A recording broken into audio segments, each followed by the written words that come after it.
On to our first panel, which is all about the candidate experience. So I'm pleased to be joined by George, Uta, and Janoy. Welcome and thank you for joining us.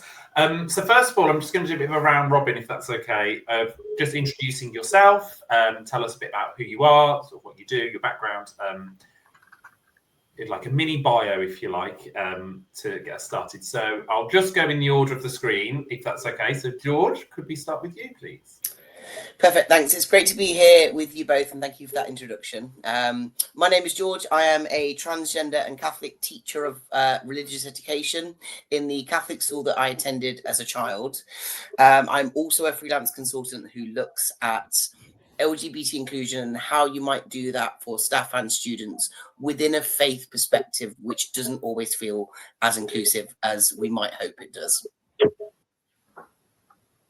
Thanks, George. Janoy, can I come to you next? Hi, good evening. Thanks for having me. My name is Janoy Joseph. I'm an assistant head teacher of a school in South London, and I'm also the co-founder of Black Men Teach. Really looking forward to kind of this conversation. Hopefully I'm able to kind of share some stuff from my own experience, but also what I'm able to kind of see, especially in the schools that I've kind of worked at as well. So yeah, exciting stuff. Thanks, Janoy. And last but by no means least, Uta. Hello everyone, I'm Uta. Thank you for having me tonight. And just like Janoy and George, I'm very happy to share my experience in kind of a candidate and just, sharing with you. I'm working in secondary school at the moment, but I've been collaboratively working with Ben, and it was a fantastic experience. And just like I said, I hope this will be useful for everyone who's tuning in this evening. Thank you, Uta. Thank you all. So as we said in the introduction, we're very much going to focus on the candidate's perspective here. And I know that, as Hannah said, Hannah was talking about the recruitment field, that I think with schools in particular, I know we're talking about education as a whole here, but in schools, it can feel like a bit of a minefield that we do recruitment very differently to most other sectors and organisations. And I think sometimes it can feel like you are going through the apprentice episode with some of the activities you have to do on an interview. So starting with that then, thinking about, as we're thinking about inclusive recruitment and that diversity and ensuring a workplace is diverse, my first question I'm going to put is, what do you look for in a prospective organisation, whether that be in an advert, whether it be looking around or a role, that demonstrates that organisation is genuinely diverse and inclusive? Very easy to use the words diversity and inclusion within an advert, and flexibility, as I know we'll talk about flexibility later. But what are the sort of things that you would advise, or from your own experience, your own lived experiences, things to look for? So I'll go back the other way around now. So Uta, if I could start with you, what sort of things have you experienced or would you suggest looking at? In an advert, I think the main things that I would look into is, I think for me, really, I will look at the different words and the wording of the advert, but at the same time, I will remember it's an advert. So I think what I will really look into is when I go and visit the school, if there's an opportunity to do so, or even if they suggest to give a call. Some advert will say you can do an informal call. So what I will do is before I apply, I will see if that translates in the conversation I have on the phone. And if I have the opportunity to visit, I will actually try and look for maybe what they're trying to hide or not, and just trying to see if what they're saying in the advert match my experience in the school. And specifically, I think what I would look for, if you are ambitious, for example, I would try and see in terms of the leadership of the school, if they have anybody that looks like me. Because if you're ambitious and you're going to get in any kind of organization, and from my perspective, if I don't see anybody that looks like me, I'm just going to be kind of wary, and I'm going to be asking questions. Why has it not happened yet? And I think those are the kind of thing I would try and dig deeper. So I'm not going to say I'm just going to reject that advert because of that. But when I go in and visit, I will definitely ask questions about that. And during the interview process, I will also try and understand what's going on. The other things that I would say in terms of diverse recruitment, and I think this is where places like you, where networks come in, is I would really try and find out from my network if anybody knows about the place, and that will kind of help me get maybe a clearer picture if the advert is kind of truthful or not truthful. That's brilliant. So many tips there, Uta. Thank you so much. Janoy? Yeah, it's just interesting that we all just nodded our head when we said about using our networks. I think that is such an important important kind of tactic that is safe, but also reassuring of yourself. So that's one thing I'll definitely say. And I don't think there's anything wrong with that for you to ask around. It's important for you to kind of get the lay of the land and how it is on a day-by-day basis if you cannot visit the school. And even if you do visit the school, you only see a portion of what they want to what they want you to kind of see. When I look at or when I consider the advertisement or of a prospective workplace, and we're kind of going through the lens of it being diverse and very inclusive, I think one of the key things for myself, or I'm in this space now in my journey, my career, where there's certain, I don't want to say buzzwords, but I look at the language, and when I talk about the language, I'm also talking about the things, the signs, or the words that signal like psychological safety. Look at whether or not that role is going to, number one, see me as a leader or whatever position I'm applying for, but my intersectionality is that I am also Black and a male. So are they going to give identity to that as part of myself as well? So I'm always looking for spaces like that. And as Uta said, and sorry for mispronouncing your name, but it's more so along the lines of you seeing leaders in a variety, in a capacity or in different stages, not only in the recruitment parts of it, but then also people who work there, to see the level. So I always check a staff profile of a school and be like, okay, who do they have? What are they saying? And I just really look into that. So, coming down to the fact that representation across all levels, not just in the marketing photos, but really trying to understand it. And the last thing, which I think is super important, is like a clear and transparent process. And what I mean by that is that not necessarily like vague promises, but more so along the lines that if I can't see the how, then I'm not necessarily going to trust the what.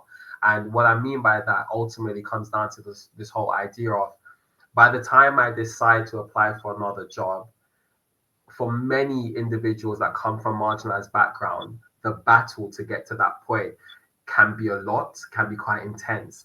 And so they don't necessarily want to kind of be mixed in with the fluff of it all. Just be very clear what it's going to be like, what's included. Is it 2 days? Is it 3 days? What's the process? So on and so forth. So I know. And I think that's very, very helpful for individuals who are definitely from marginalized background who are looking to go into a different space. That's great. Thank you, Janoy. And George? So I look at a lot of jobs and then never apply, but not for the reasons that people have said, just because I'm nosy. One of the things I think that's it's important for me is differentiating between what feels performative and what feels real. So I know in our school we applied for the Equality Teach Award, and it took a lot out of us because it actually made us say, this is where we do what we say we're doing. So if someone has got some engagement with events, with campaigns, it sounds silly almost, but I would type inclusion or diversity or, bearing in mind it's a school website, I would type something into that website and see what comes up. Because if the first thing that comes up and the only thing that comes up is a diversity statement that's clearly been written for, the sake of having it on the website, that to me indicates that it's performative. It's not real.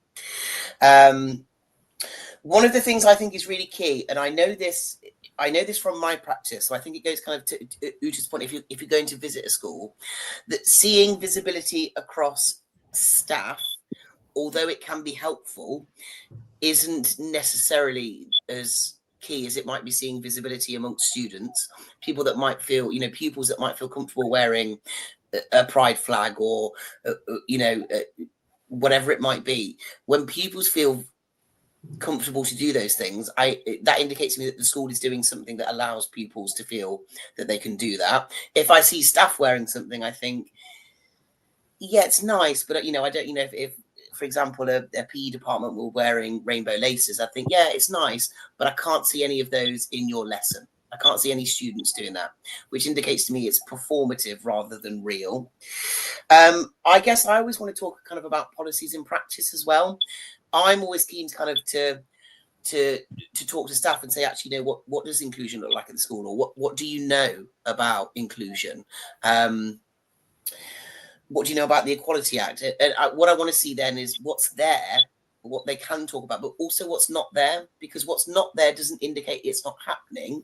But if it's not clear, I think that shows that whatever the inclusion work is being doing is probably in some way performative rather than real. So that's the question I always ask myself when I see something: what's performative, what's real? And then I go away and kind of do a little bit of extra work on, looking at the website, doing a quick Google search. When I visit, what can I see that shows that people who are not being paid to be here feel is important for the community?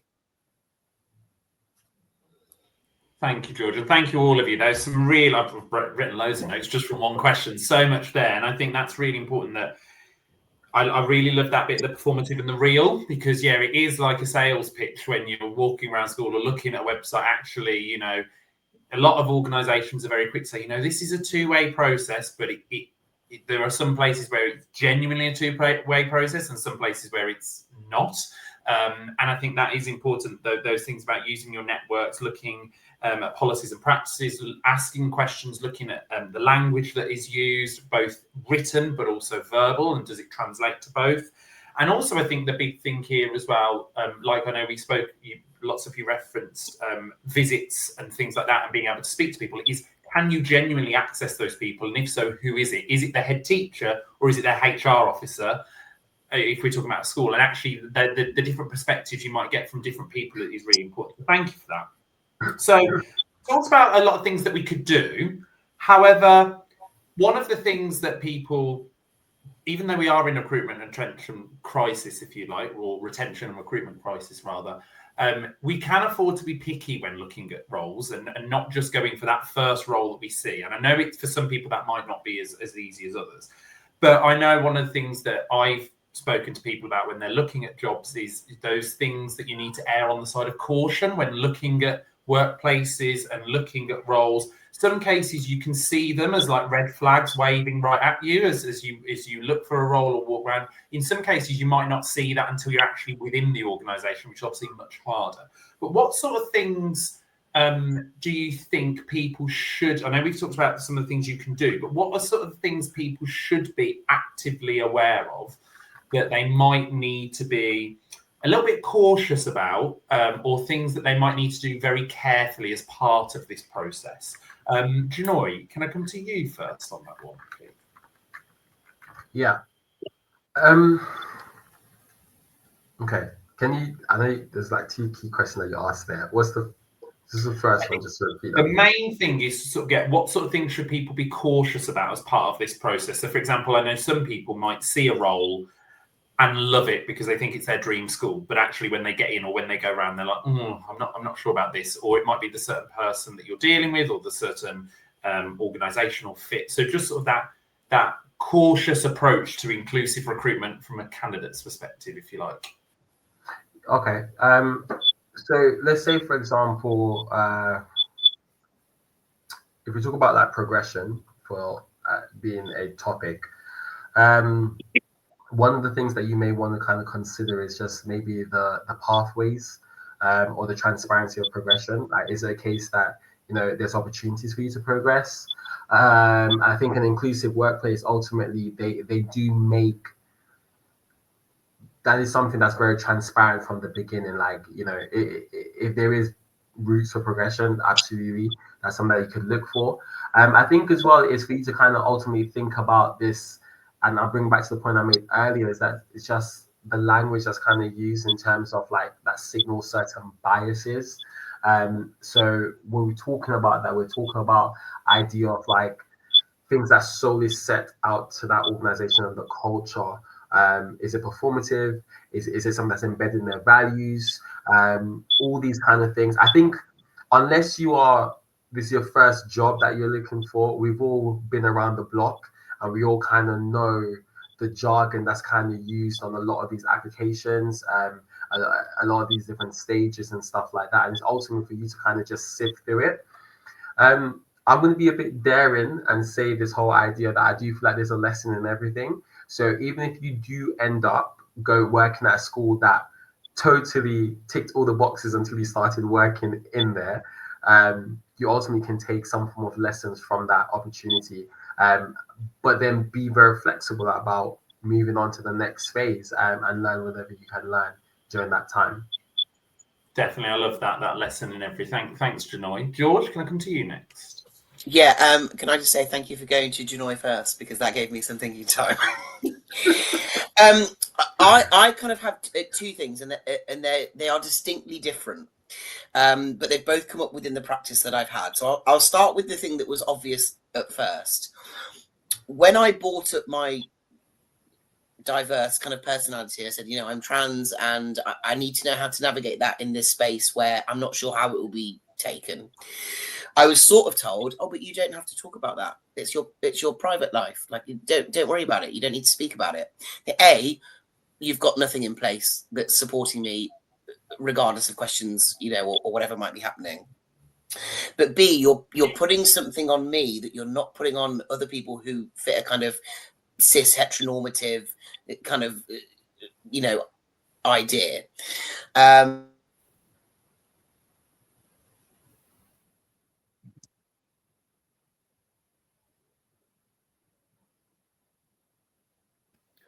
I back? I'm back.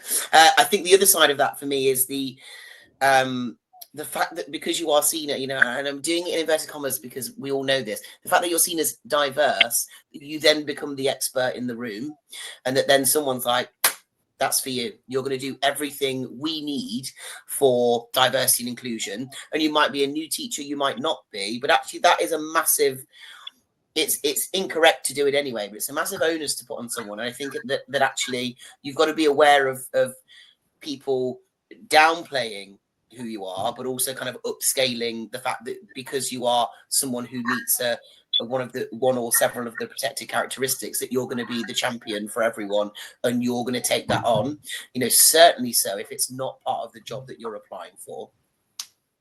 So those would be my two kind of red flags. Perfect. Thank you, George. I think so important there, that sort of authenticity piece, that you're able to take your full self to work, and then people not trying to compartmentalize you, as you said. And no, you're a teacher now. You don't need to talk about that, And I think that's where we can get things wrong, can't we? So thank you for sharing that. Uta, come to you now. What I would say is, I think the first thing is during the interview, I would say don't be shy. And, earlier you said it's a two-way street. I think you need to actually, from the interview, come, your whole authentic self, and be prepared as well to kind of, I think at the interview, of course, you're applying is because you want the job, you think you're the best fit, and you think this is going to be a perfect match. But at the same time, you have to go in with both eyes open, I would say, and come in with your set of questions and kind of flip the script and be ready to kind of hear all the kind of signals that could be red flag or not. So that's the first thing during the interview. Don't be shy.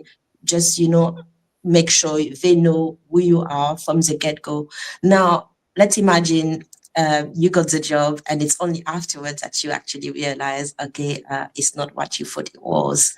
Here you've got, I would say, an opportunity to kind of change things because they did actually recruit you. So maybe they want to, go in that direction, but it's a bit what George was saying, where maybe they're going to start putting the onus on you, and you are going to be the trailblazer trying to, bring in change. So if, you're up for it, well, why not? You could be, that trailblazer that actually going to be the change that you want to see in the school. Or I guess you could just, go and find something else. It all depends on you and how safe you feel, to actually bring in the change, or go somewhere else where you will feel seen and wanted. So I think, it's two different perspectives. I think from the interview, you need to really be as honest as possible. I think sometimes people may go in interviews and they feel like they have to fit the mold. Actually, no, you don't. You have to go in and be honest with yourself. And this way, I think you will see straight away, like George was saying, when you are saying, okay, this is me, this is who I am. And they say, oh, you don't need to actually tell us all about you. Maybe listen. And if you decide to take the job, actually say, you know what, I told you who I was, you took me on, this is what I would like to do. Are we going to do it together, or shall I go and get this done somewhere else? I think these are the two kind of advice I would share. Thanks, Uta. And I think one of the things that's come across from all three of your responses there, which it actually segues really nicely into the second piece, the next question I'm going to ask is more that sort of that importance of authenticity and in how that creates that value of belonging for ourselves and that psychological safety that we experience. And I know, Uta, like you said there, don't be shy. And actually, do they allow you, do the panel or the people that interact with you allow you to do that? Or do they want it as a very cold process of you're the candidate, we're the panel, and you have to conform in a certain way? But also, I think the other part here that's really important is that culture of an organization. And yes, you might get a feel for it when you go for a job, whether that be in the interview, whether it be on the visit, or whatever process they're using. But also, I remember this was a quote from someone who was talking to me about when I moved on to a new role, and was saying, don't underestimate what you can bring to a culture. You might walk in and actually the culture might not be right, but actually you can be a little part or a big part of changing that. And then you can make the decision, well, do I want to stay and change it? Or is it better that I go and change it somewhere else? So, thank you. So sort of this question I'm going to ask, which will lead really nicely into our next panel that Hannah's going to moderate, all around sort of from the employers and leaders perspective. Now, I know some of you lead teams, or you lead people who have led people and have slightly different roles in schools and in education. What can you do as a leader of a team, of an organisation, or part of an organisation, or your contribution to that wider organisation as a leader? What can you do within your teams to sort of develop that culture of inclusion, belonging, and inclusive recruitment, and being part of that? So what could you do as practical strategies? Because like we said, we want to give people things that they can take away tonight that can sort of build that culture of inclusion, belonging. Uta, could I come to you first, please? Yeah, I think for me, inclusion is very important. I really, I hope anyways that I live in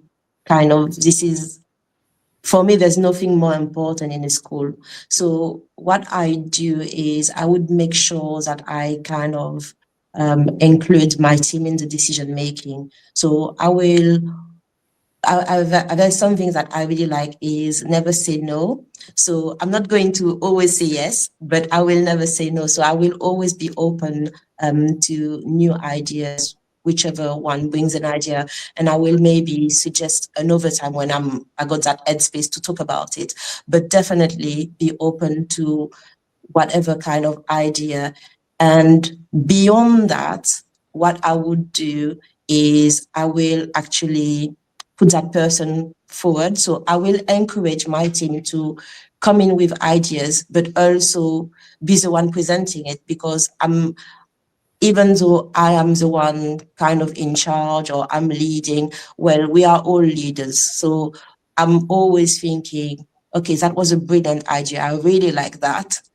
And I want you to actually come in and present it to the rest of the team. And the reason I'm doing this is twofold. So first of all, because inclusion is very important to me, but also, you know, what you and Anna were saying earlier in terms of succession planning.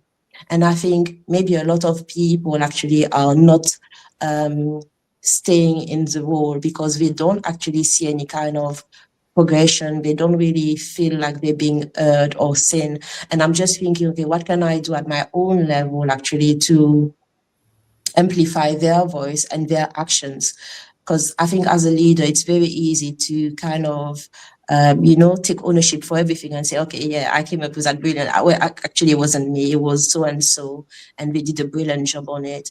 So I think this is how I do it in my team. And what I want to add is really in schools, I think it's very important because we are the leaders, sorry, but I think the students also. So this is sometimes I will put the spotlight on the students, not just the people in my team. And I will make sure when I select students for awards or for presentation or anything, I will try and make sure it's a wide range as well. And when I do talk to the students, because it's about do they know about the opportunity, I will try and make sure all the students are aware, as many, you know, colleagues are possible are aware of whatever opportunity, and make sure they actually, if they need support, to engage with that opportunity. For example, if people in my team or not in my team who are trying to get a promotion within the school or somewhere else, I will be there to support them because I'm really passionate about it. And I think we must not just, you know, keep it in our department, in our school. I think it needs to be wider and everywhere possible, because it's just, I think it's essential. Inclusion is really essential. It's not just a word that we are, you know, using in school because Ofsted has decided that what is going to be part of the framework. No, it's really the way we live in school, outside of school, and we include everyone, our team, our leaders, the students, even, you know, like the people at the shops, you know, anyone. Yeah. Thank you, Uta. George? Yes, just very quickly. So what I would say for me is that there are two types of experts. I sat on a panel very, very recently with trainee doctors, and I sat with someone who was the leading expert in sickle cell in Black women over 30. But I sat there as someone who just receives healthcare as a trans person, and the questions were coming into both of us that actually I am an expert in my expertise, in my experience, sorry, and they are an expert in their area.